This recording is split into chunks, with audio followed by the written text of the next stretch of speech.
And now, coming out of Cleveland, Tennessee, I give you the Normal Dudes Podcast. This dude does everything, from announcing at fights to actually fighting. He has a fight coming up next weekend in Sand Mountain Amphitheater in Alabama. Everybody welcome Chad Finnerty. Thanks, guys. Good to be back on the show. Thanks, man. Son. It's always good to have you on. That's for sure, man. Yeah. You're a thrill to talk to. And what it is you got everything going on in life. You got everything going on in life, brother. Yes. You are a busy dude. Yeah. So the stories that you can tell are more interesting than ours. It's that simple. It's 100% true, son. I've had a crazy life, that's for sure. Yeah. From starting fighting at 37, I think. 38. 38 years old, starting fighting. So that's interesting in all of its own. So the sky's the limit for you, brother. Yeah, and I just turned 45 on Tuesday. So, 45. Happy birthday. Thank you. And you are actually set to fight in what is set to be your last fight. Yes, sir. And we're actually making history on this fight. So, if anybody follows me on get into that, but social go media, ahead. Yeah. So it's lined up to be my last fight. It's been a fun little career. I told my kids that I'd be done fighting when I couldn't hang with the 20-year-olds anymore. And I thought that was going to be the case. But what ends up being a little bit worse for me is I've had so many surgeries. And it's not so much the 15 minutes in the cage now. It's the 6 to 8 weeks trying to get ready for them. Mm-hmm.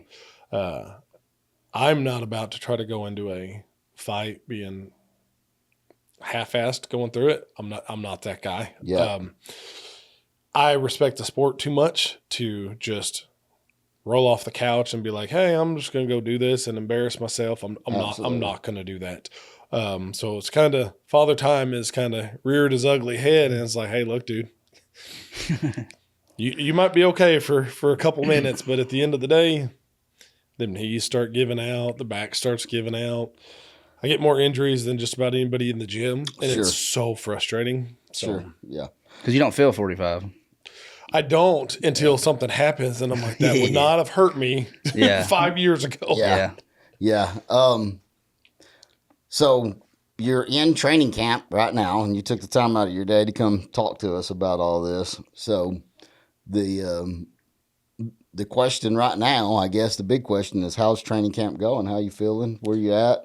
How's it's going the cut good. Going? How much have you lost? Where we at with all that, brother? I'm down about 30 pounds. I'm going to probably lose another 20 this week. It's a typical weight cut for me.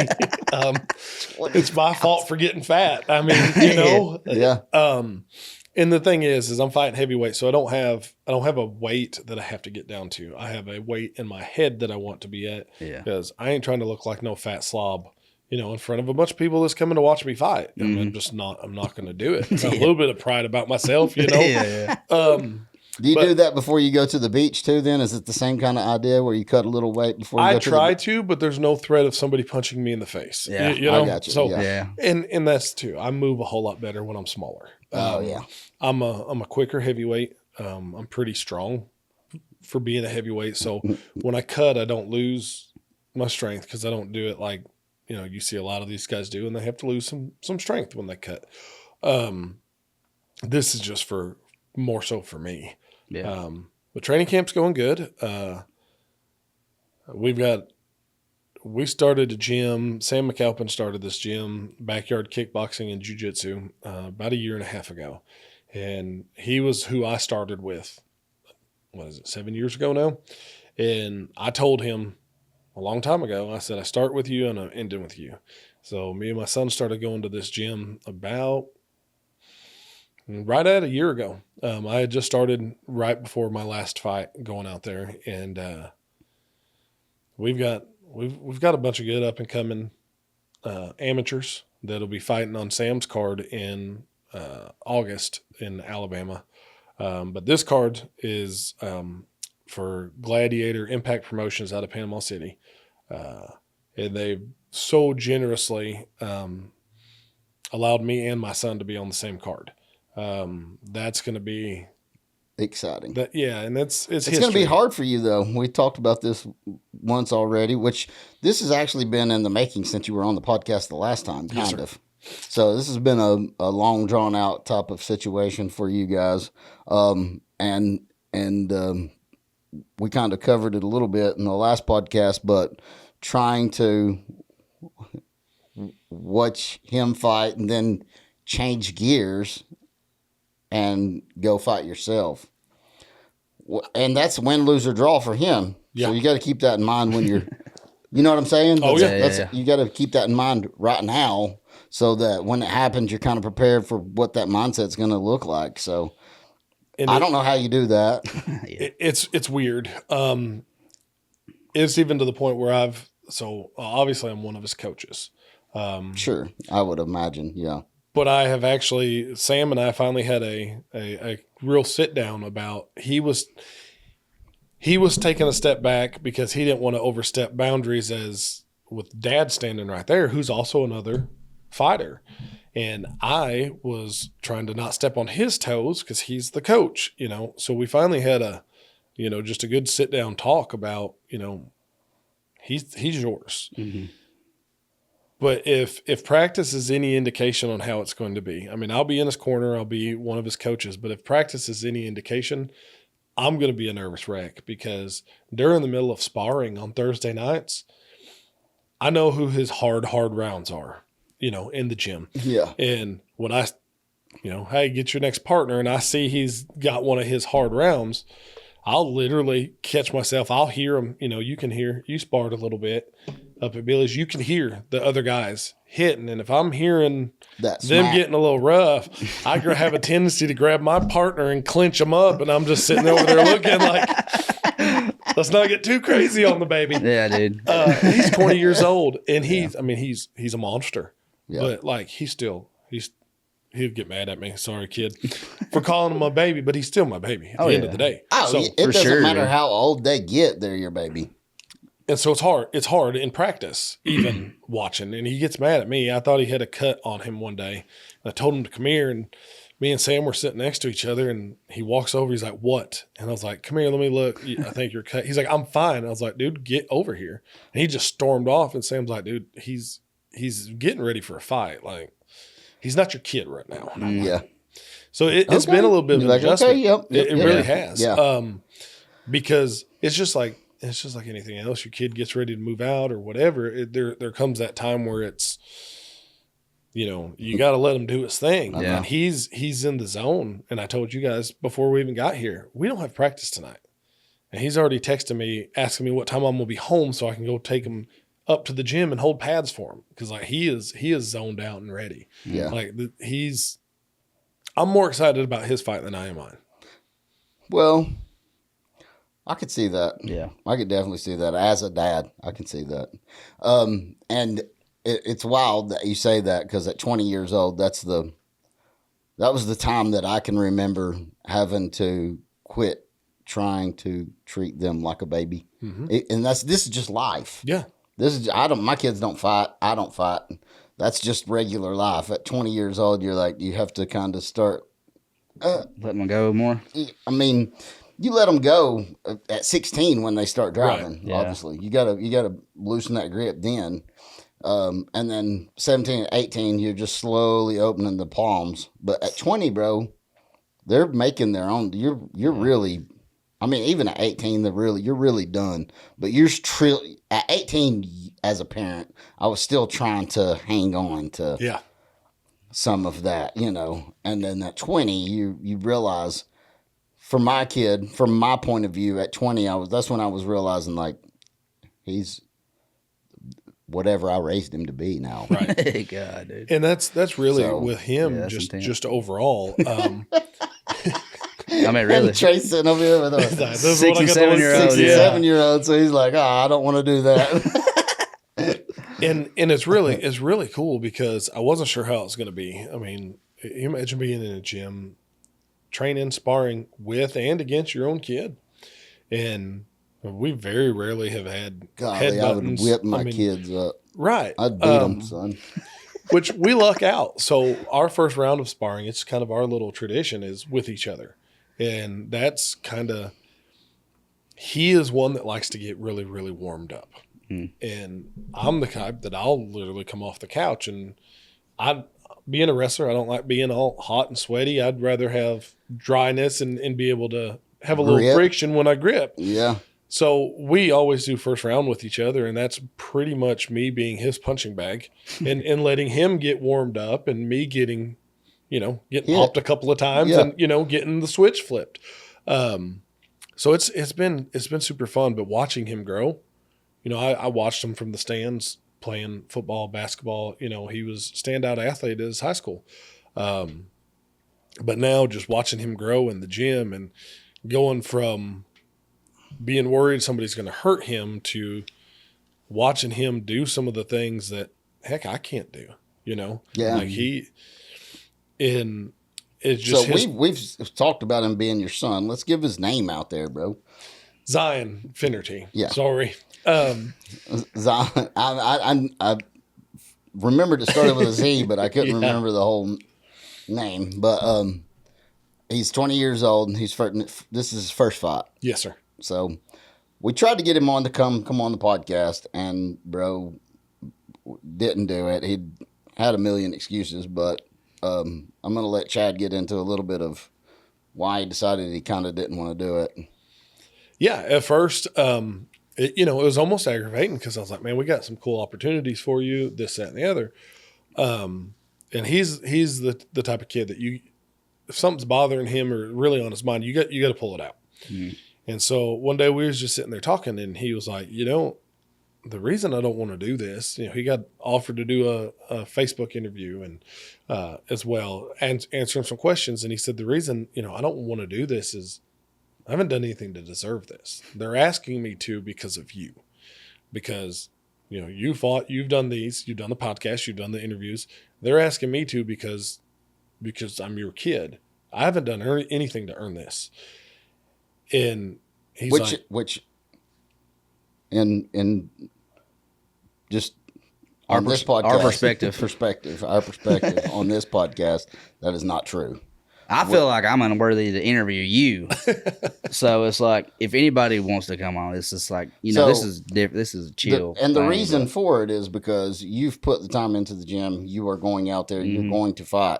I know what that takes. I understand what that takes. Yeah. So you've already earned that, brother. in from his perspective, and I And completely I get agree. his perspective. I get Absolutely. it. I get 100%. He wants to do it on his own. He wants to be that guy that does it. It's Yeah. So I If you get ever it. ever watched the movie Ocean's 11, the Matt Damon character, Yeah. they went and got him as the pickpocket artist because of his dad, and the same thing that Zion said is the same thing he said. He said, "I'm not trading on my dad's name." Zion does not want to be. He doesn't deserve to be in my shadow. I don't have a shadow. I'm old. I'm not going anywhere. I'm done. Yeah. But he wants to do this on his own. He wants to make a name for himself. And once he said that, I was like, Jesus, kid, sometimes you I'm spit so some proud words of of you. wisdom that's just Yeah. like, but he said, if I go out there and knock this kid out, I'll go sit down with anybody and talk. Yeah. Because I feel like I earned it at that Yeah. point. So, I get it. So a and couple more kudos weeks. to him, because I would never, if that was me, I'd have been like, dude, I got this up. Yeah, I'm going to take it. Yeah. But he wants to earn everything that he's Yeah. got. So Yeah. I can't You can't knock him for it. knock it. Yeah. Yeah, For I sure. wasn't trying to knock him at all. When I Nah. was saying what I was saying, I was just letting him know the training in advance of a fight and taking a fight and signing up for it and saying I'm getting in this cage is enough for me to put you on our podcast. We got dudes that come on that have not fought yet. Yeah. So and it's something we see as a it's a thing. And Just to it's step weird up for and say you're gonna do all it. of us at the gym too, because we don't have any father sons at the gym. Yeah. So we've never had to cross that line. We've never even thought that would be an issue. I think, like yeah. you said, some of these other guys, they're just training. They've never fought before. They don't think nothing about it. But this one, he's like, well, I'm getting this chance because of you. I would, I'd just be another fighter, but because you've done this. So I get it, but well, kudos to him. Yeah, dude. If anybody down there wants to come on the podcast, Talking to y'all right now. and you just hit us up. It's Normal Dudes Podcast at gmail.com. No, I'm just kidding. And then You can hit us up on Facebook Messenger, bro. My name's Curtis Clayton. That's Trey Cooper. Either one of us. And We'll he, get you in contact because we need people to come on, bro. And it's good for us and it's good for you. Absolutely. And I love it. I love what you guys have done. The support that you guys have shown all or nothing fights, all of Billy's fighters. It's amazing. Yeah. We love it. The funny thing with my kid, he, so the night that this happened. Oh, yeah. So I don't know if you can see in that camera, but it's 4K. You should be able to see that. Yeah. His nose is pretty broken. It's not broken because there's not been an x-ray, so it didn't happen. Okay. Well, no, it's not broken, but it's definitely cracked. The skin is broken. We'll say the skin There was you go. broken. Yeah, skin was broken. And it's looking better now. A week later, Yep, it's 1 week later. we were doing a jiu-jitsu tournament at the gym at the end of practice. And I grabbed a kid by the back of the head, went to shuck him down. He come straight up. Wow. And it was the last match. We were in the finals. Last match hit, went straight to the ground. Our coach, Sam, he doesn't get worked up about many things. So I just turned and dropped to my knees, and I had both hands like this. I was like, dude, it's broke. He's like, are you sure? Yeah. Are you sure? Pretty sure. I put blood. Pretty sure. Well, I hadn't opened my eyes yet. Yeah. Because it was just so bad. The pain was so bad. I was like, all right, this is bad. You get that sick feeling in your stomach Yeah. when something's real. I was like, oh no. Then Sam's like, all right, let me see it. And he was from me to about where they're at. And I just popped my head up. And about that time is when I opened my eyes for the first time. And there's blood just poured in both my hands on the mat. And Gosh. Sam, who was normally just super, super chill, was like, guys, somebody get him something now. Yeah. So, and what was funny is everybody's tending to me because, it was a mess. He stopped practice immediately. He's like, all right, we're done. And they're wiping the blood off the floor, getting the blood off me. And the boy that accidentally headbutted me, his name's Caleb Pereira. He's a fighter too, amateur fighter. And so they're all taking care of me. And he's like, hey, can y'all throw me one of them rags? And yeah, why? He's like, I think I'm bleeding. They're like, no, it's probably Chad's blood. He's like, no, dude, my head's cracked open. Damn. My nose split his head open. So, God, that's how hard it hit. Dang. It was so bad. Oh, that is terrible. God, But bro. what was funny is, and this is what I'm talking about with Zion, he's so zoned ready for this fight. He was sitting up against the wall. He had lost to Caleb in the semifinals for the jiu-jitsu tournament.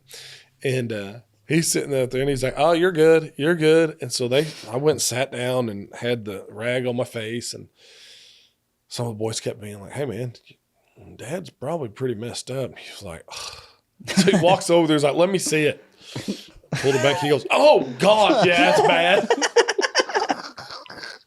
So that's when I knew. I was like, yeah, this is probably not pretty good. He But sent me a picture of it and said, guess what I did? Yeah. I wasn't raised to be no sissy. I was Yeah. at practice Tuesday night. That happened on Monday night. God, I was like, you still gonna fight, bro? He's like, yeah, I ain't no bitch. Ain't no bitch. No. Injuries happen, which it's the first training camp I've had in probably 2 years that I haven't had it. Like, this isn't an injury. This is not prohibiting me from doing anything except maybe grappling on Monday. But like, usually I have my knees are killing me, my feet's hurting, back's hurting. I've And had all 3 that's back been good surgeries. this go around so far, huh? Surprisingly. Yeah. And I mean, it's I mean, really, that can really all, good. you can mess that up Tuesday. I could sleep wrong tonight, Yeah. but I'm at that age. I know, You me wake too, up and bro. you're like, hey, this ain't working no more. Me too, Yeah. bro. Yeah, but if you're active, it happens a little bit less when you just sneeze, or so. I need to get active myself, bro. I get it. I'm getting chonky. That shit is funny. You fucking pulling back muscle sneezing. Oh, I have before. I guarantee Well, it. I had, so I think I don't know if I told you guys this on the last I think it's podcast. funny until you do it. I mean, I believe it's going to happen because 10 years ago, I feel like an 80-year-old man right now. I don't understand it, but it is what it is. So in December, I had to have surgery on, I had 2 hernias, a torn groin, and then while I was there, my test results were not going well. So he sent me to the hospital to get test results. I had kidney stones too. They didn't even know I had. But that was in December. And the way that I hurt myself was my daughter's best friend had a Sweet 16 birthday party, and we were playing kickball. And I kicked the ball wrong and tore my groin and ripped 2 hernias playing kickball. Bro. I've get in a cage and fight people. Yeah. Yeah, but I but tore again, my with groin kickball. in Game of kickball. Yeah. That'll blow your mind right there. Well, the thing about it is like with fighting, you can kind of decide how you're going to move. Right. And with kickball, there's one way you got to move. You got to get your leg up and kick that ball. But you don't be practicing that much, really. You know? You don't practice kicking a ball. Right. Yeah, You probably didn't stretch good. So your Oh, groin's Lord, like, what the no. hell was that direction you just went? So And you probably don't even really know when you tore your groin. oh no, I It knew. could- oh. I knew.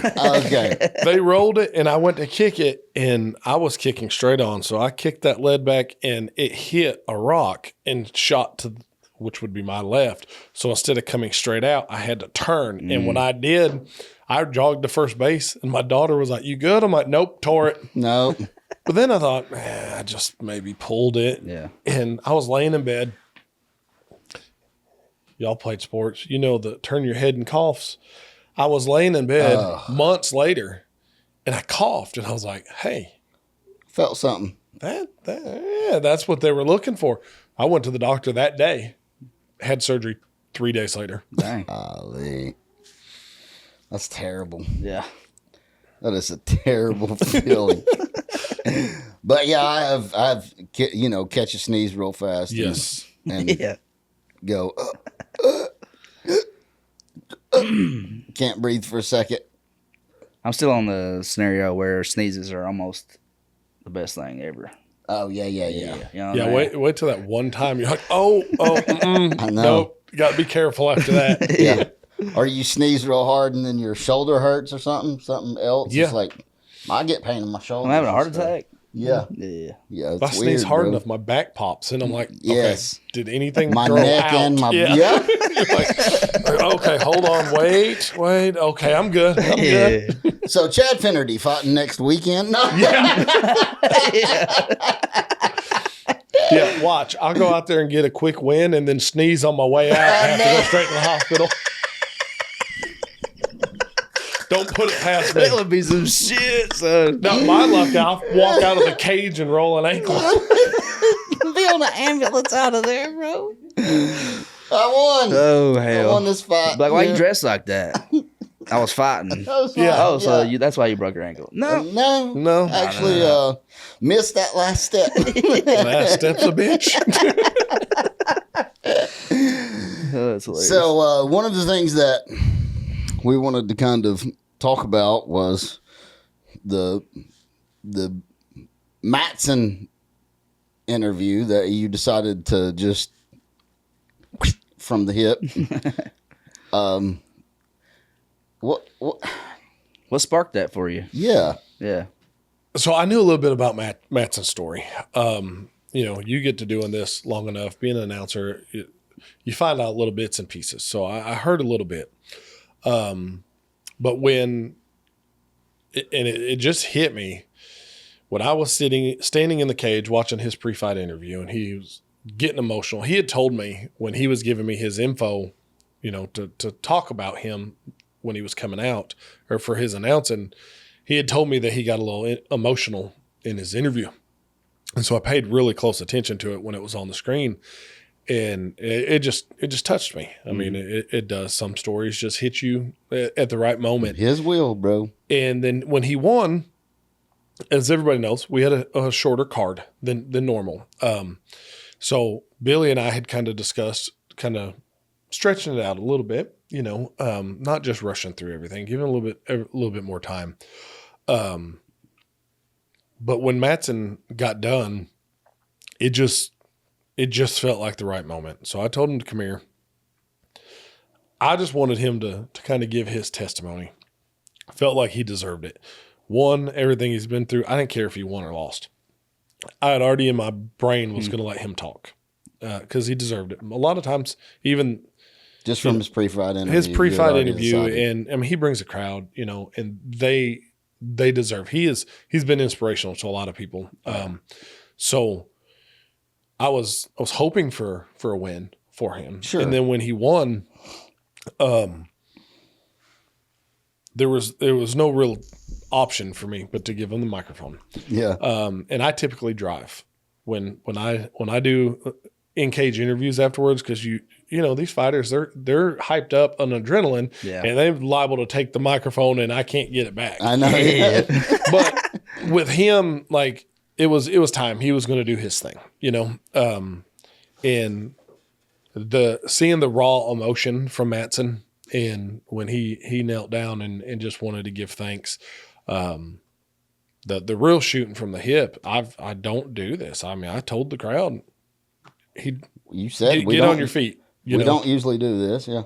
No, in any sport, there's always, and we talked about this before, there's moments that you capture, and it was the perfect storm to capture that, and he deserved that. That was coming away from the fights. People, loved this fight, loved that fight. Everybody loved different things, but the constant was Mattson's story pulled at my heartstrings. I got you. And so that was, it wasn't planned out to be that way. I just wanted him to be able to tell his story. Yeah. And once I seen the people in the crowd reacting and seeing him react, yeah, he deserved it. And like, it was his right moment. Too, yeah. They call them WrestleMania moments in the wrestling world. Yeah. That was his moment. It was almost drawn up, almost as a movie script. It was the perfect storm, It was, and he deserved that time. Yeah. It was good. It worked out perfectly. You see a lot of stuff, and we've been to a few of these promotions, and that was one of the most heartfelt moments I'd seen. For sure. For sure. Without a doubt. Without a doubt. So if you're watching and you haven't seen it, you might want to hop on over there and go check it out. It's definitely worth checking out. So we've talked about your fighting career and fighting life. You and last week we were supposed to, the week before, was it last week? 2 weeks ago, I think. 2 weeks ago. 2 weeks ago we were supposed to do this podcast, and you sent me a text and you go, this is all you said to me. You said, "Hey, brother, I just talked to my brother that I've never met, and he's coming to town. I'm going to go meet him." And I said, "If that's okay, we can do this later. If we can do this later." I said, "Yeah, absolutely, brother."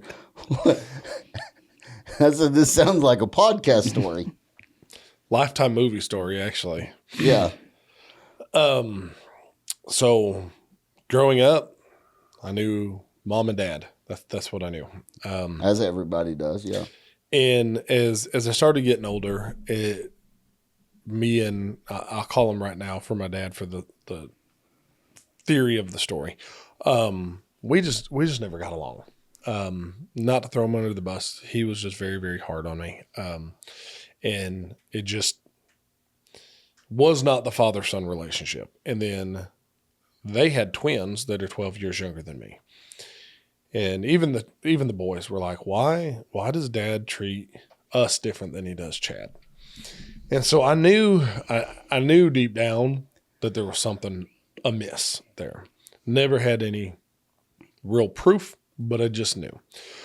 So when I was 40 years old and I was making my pro debut, I used it as a good opportunity. I found one of my family members that I knew would give me enough information. So I happened to go visit them and get them a little intoxicated. Do what you got to do. And I started having conversation, and I had puzzle pieces, if you will. Like I had the borders, but nothing that connected anything. So I finally got her to break and tell me a little bit. So then I called my mother. She didn't want to tell me anything. So I ended up, the bits and pieces that I had, I found my biological dad. And I messaged him, and at first he was just like blowing it off. I didn't say nothing. I was just like, hey, did you have a kid with her? And he would not answer. Rightfully so, when I tell you what happens later. So we go back and forth, and I'm finally like, listen, I just need to know. And he's like, yeah, I did. Why? Is there a problem? No problem at all. Just wanted to let you know I don't want nothing from you. Like, I'm not tracking you down for that reason. Just wanted to let you know I'm that kid. And he said, well, that's not possible. I'm like, why is that? And then so for the next 6 hours on Messenger, it was ... nothing. ... nothing. For 6 hours. 6 hours. Every time I looked at it, he was typing and then gone, and then typing and then gone. Man, he must have been racking some. Yeah. I mean, and rightfully so. Yeah, dude. Go ahead. So when I finally got the ding on the phone and looked down, he said, that's not possible because she told me you died. And I was like, wait, what? He's like, let's meet. I want to meet you, this, that, and the other. Met him. Standing there looking at him, there's no doubt. Like I have the brother that I just met. We could have been twins. But so he tells me this whole story that they had got together, lived together, found out they were expecting. She kind of freaked out, moved back in with her folks, and she got with my stepdad when I was 2, which a lot of my stories kind of originated from then. So roundabout, and this is where everything starts tying together. So this whole time you had thought that your stepdad was just your biological father? I did, but back here it just didn't add up. Like, because I would hear stories about when you were 2 and with this cousin and this cousin, but nothing as newborns. You know, so it was just there was something that wasn't There's a part of your life right. that was kind of missing. And the completely different treatment between me and the other boys was just, I'm not saying it was mistreatment, but there was a difference. Sure.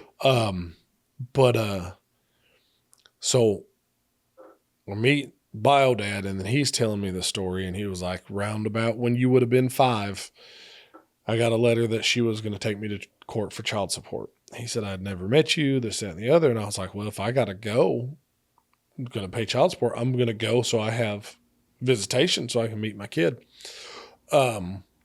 Apparently that's when her and stepdad were split up one of the times. And so by the time they went to court, she was already back together, so she didn't go to court. And so he still had nothing to go off of. And then when I was 10, that's when he had found out from her that I was a sickly little boy in the hospital and it didn't look very well. And then a couple of weeks later, she told him I passed away. God, which dude. you could call that BS just by just words, because there was no proof to go off of. But what he didn't know that I knew, I had my mother's maiden name until I was 10 when they actually got married. So when she married my stepdad when I was 10, she legally changed my name at the same time. So he knew the time frame without knowing. I mean, if he had never met me, how would he know any of that? So time frames and everything just completely added up, and I'm blowing my mind. So, you know, he, for, was it 25 years, thought I was dead. 25. No, 30 years, thought I was dead. And so then he finds out. He's like, whoa, whoa, whoa, whoa, you know. And me and him kept in contact for a while. And then I went up and met his daughter, Keisha, which is my sister, and Kevin, which is my brother who had since passed away. But Jason, our other brother, lived in Florida. And so that's who come up.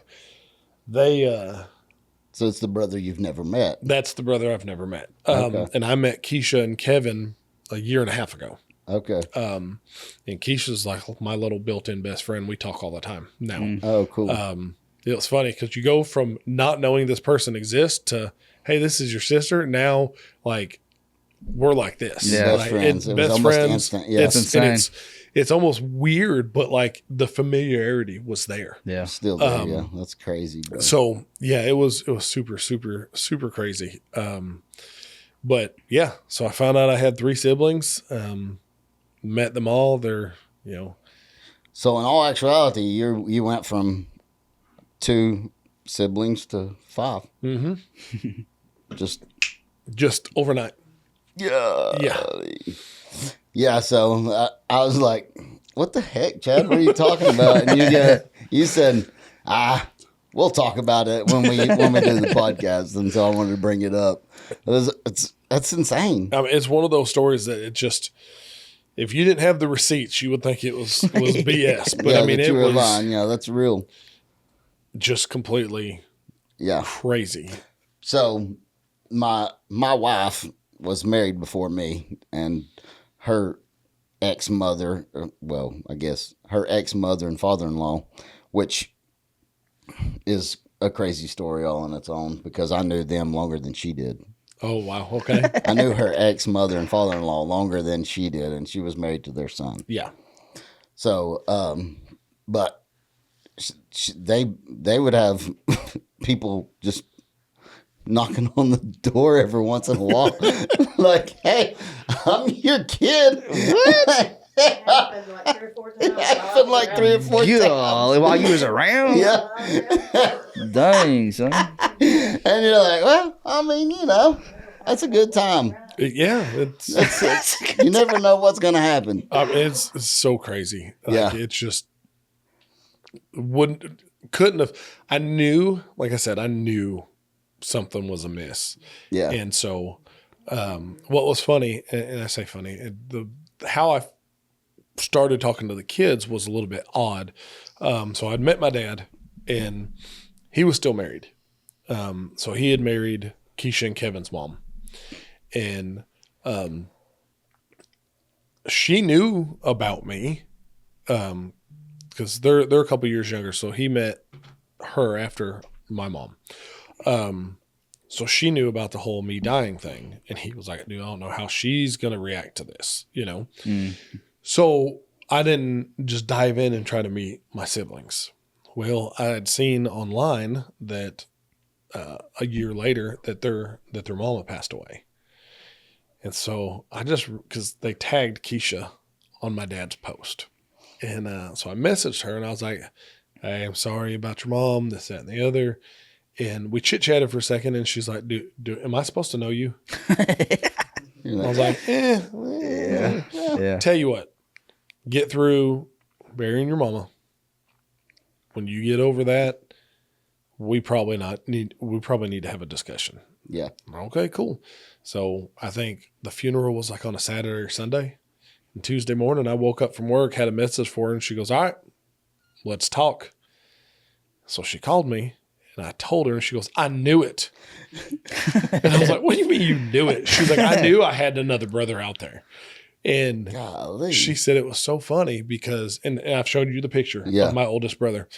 She said, because when you messaged me, she was like, damn, that looks like my older brother, Jason. I wonder if we're kin. You know, I wonder if we're family. Yeah. And there was no wall up or nothing with her. Like from that day, I think we talked like almost 2.5 hours that morning. Dang. And then it's just been nonstop ever since. That's cool. So yeah, it was Yeah. pretty strange, but I mean, but Pretty awesome too. Yeah. Yeah. I'd rather know now than never know them. Yeah. absolutely. So, My grandfather also, he was somebody that found out he had a whole nother family. Of course, it was a whole different kind of circumstance, but he found out he had a whole other side of the family that he never knew about. So, right. and it was later in life too, but well, way later. He was like 70, I think, when he found out about Oh, his wow. other siblings. So yeah, it's kind of interesting to hear about that stuff because Yeah. it happened a lot more back then. Yeah. I think the internet now Oh yeah, you can't. and all of that stuff, it makes it a little bit harder to get away with that Yeah, dude. type of. And see, that was the thing too, back in the Theology thing. 80s Yeah. and the 90s. So what had to happen? So I did all kinds of research on this once because I was like, his story adds up, but like I wanted to know, Yeah. you know, Yeah. I wanted to make sure. In the 80s and 90s, at least in Indiana, what you needed to do to change a minor's legal name is you needed to file it in the court system, and then you needed to put it in the newspaper for 4 weeks. And if nobody had an objection to it, reached out to the court, then It was a thing. Then it was fine. Well, we lived an hour and a half away from them, from where my biological dad is. He's not going to see that in the newspaper. No, it's a And if you- local town. Right. And Yeah. if you don't say, hey, the bio dad lives here, nobody's going to reach out to him. Yeah, you know? for sure. And you So- don't have to put it in the bio dad's newspaper. It You just have says to the put it newspaper. in the newspaper. So That's crazy, though. yeah. Yeah. So everything just kind of added up Yeah. to there. So it was very, very, very, very wild. Chad Finnerty, man, I appreciate you coming on. Every time you always got some crazy story to bring us. Something. But Chad's going to be fighting. We could put a short just so people can know a little bit, maybe get a little bit more traction on Yeah. it. We could put a link on it if you Yeah. you know, for pay per view or whatever, tickets So available. Chad's going to be We can fighting do that. at Sand Mountain Amphitheater next weekend, next Saturday. Probably about this time next Saturday. Yeah. Yep. There's a pay-per-view that you can purchase, and tickets are still on sale. Go get a ticket. It's going to be a good time for sure. At the end of the podcast, we always give everybody a few minutes to give a shout out to whoever they want to shout out. You look at that camera and shout them out. If you don't, I'll take this out of the podcast. Yeah, I just want to thank everybody that on my team, Sam McAlpin, Cade Porter, all the rest of the boys at the gym, backyard kickboxing and jiu-jitsu. Both my kids, Zion Finnerty, who's going to be making his MMA debut the same night. We didn't talk about my daughter, Carly, but she's going to be the emotional wreck of the family. Watching her big brother's first fight and dad's last fight. Rob Moriarty, the promoter of Impact Promotions, JD Mazinski, he's the matchmaker for him. Lamone's Mexican Restaurant, that's my biggest sponsor. They bought a $1,200 table to come support us. Heck yeah. And any of my other sponsors, I appreciate all of you. My opponent, Robert Davis, we're going to go have fun. He's a monster of a man. He's a big gentleman. So it's gonna be fun. And at the end of these things, we tell everybody we love them. You don't have to. I know you will. We love y'all. Love y'all. So Will.